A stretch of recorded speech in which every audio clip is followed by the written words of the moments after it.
तर मित्रांनो, 24 तारखेच्या भागात काय झालं हे थोडक्यात आधी जाणून घेऊया.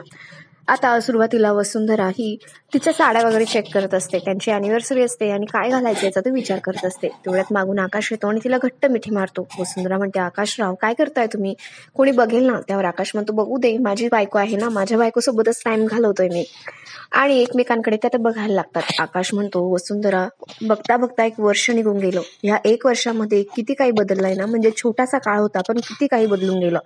आणि थँक्यू, तुम्ही माझ्या आयुष्यात आला नसतात तर परत एकदा आनंदाने जगायला मी शिकलोच नसतो आणि माझ्यावर एवढं प्रेम करणारं सुद्धा माणूस मला भेटलं नसतं. नव्याने मी सुद्धा प्रेम करायला लागलो नसतो. त्यावर वसुंधरा म्हणते, त्यात काय थँक्यू, मीच तुम्हाला थँक्यू म्हणायला हवं. अशा कठीण प्रसंगांमध्ये सुद्धा खंबीरपणे तुम्ही माझ्या पाठीशी उभे राहिलात आणि म्हणूनच आजचा हा दिवस आपल्याला एन्जॉय करायला मिळतोय. ते एकमेकांचं भरभरून कौतुक करत असतात. आता वसुंधरा म्हणत असते की मी कोणती साडी घालू आणि आकाशला मदत करतो साडी चॉईस करायला. वसुंधरा आता रेडी झालेली असते. आकाशसाठी सुद्धा वसुंधरेने सूट काढलेला असतो, तो सूट सुद्धा आकाशने घातलेला असतो. आता वसुंधरा म्हणते, कशी दिसते मी. त्यावर आकाश म्हणतो, ठीक दिसताय तुम्ही. आकाश म्हणतो, हो. तो आता वसुंधरेच्या केसांमध्ये गुलाबाचं फूल माळून देतो आणि म्हणतो, आत्ता परफेक्ट दिसताय आणि थांबा. आणि वसुंधरेच्या साडीच्या मिऱ्या तो नीट करत असतो आणि म्हणत असतो, माझ्या बायकोला नीटशी साडी सुद्धा घालता येत नाही. त्यावर वसुंधरा म्हणते की नवऱ्याला झुकवण्याचा एकच चान्स असतो माझ्याकडे, म्हणून मी तो सोडला नाही. वसुंधरा आणि आकाश एकमेकांसोबत खूप छान दिसत असतात, खूप गोड दिसत असतात. दोघेही जण खूप छान दिसत असतात. आता आकाश म्हणतो की किती प्रेम आहे तुमच्या डोळ्यांमध्ये माझ्यासाठी, कुणाला नजर नको लागायला कुणाची याला. आणि तो वसुंधरेच्या डोळ्याचं काजळ घेतो आणि तिच्या गालाला लावतो. वसुंधरा सुद्धा आता आकाशला काजळ लावते आणि म्हणते, आपल्या दोघांनाही कोणाची नजर लागायला नको. इकडे मुलेही आता वसुंधरा आणि आकाश यांच्यासाठी छान गिफ्ट त्यांना घ्यायचं असतं म्हणून पैशांची जुळवाजुळव करत असतात. त्यांचे जे काही साठवलेले पैसे असतात खाऊचे, ते सगळे त्यांनी आता डिलिव्हरी बॉयला दिलेले असतात आणि त्याच्याकडनं गिफ्ट घेतलेलं असतं. माधव सगळेच मिळून तयारी करत असतात. डेकोरेशन वगैरे कसं झालंय ते बघत असतात. आणि माधव भास्कर आणि अखिलला त्याचे तरुण वयातील जे किस्से होते अॅनिव्हर्सरीचे ते सगळं काही सांगत असतो. अखिल आणि भास्कर त्याची मुद्दाम मज्जा घेत असतात. आता विशाखा सुद्धा तिथे आलेली असते आणि ती म्हणते, कुठे आजचे स्टार कपल. तेवढ्यात आकाश आणि वसुंधरा येतात. त्यांना बघून सगळेच खूप खुश होतात. ते खूप छान दिसत असतात. आकाश आणि वसुंधरा खाली आल्यानंतर अवनी त्यांचं ऑप्शन करते. आकाश वसुंधरेला छानसं गिफ्ट देतो आणि ते गिफ्ट बघून वसुंधरा खूपच हळवी आणि भावूक झालेली असते.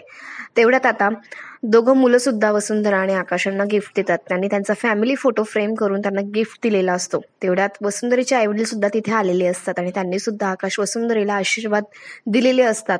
तेवढ्यात आता केक कट करण्याची वेळ येते आणि वसुंधरा म्हणते की नाही, आईंशिवाय केक कट होणारच नाही. आणि ती आता जयश्रीच्या रूम मध्ये तिला मनवायला जाते. तिथे सगळेजण केक घेऊन जातात आणि जयश्री मध्ये बसलेली असते. आजूबाजूला आकाश आणि वसुंधरा बसलेले असतात आणि केक कट करण्यात येतो.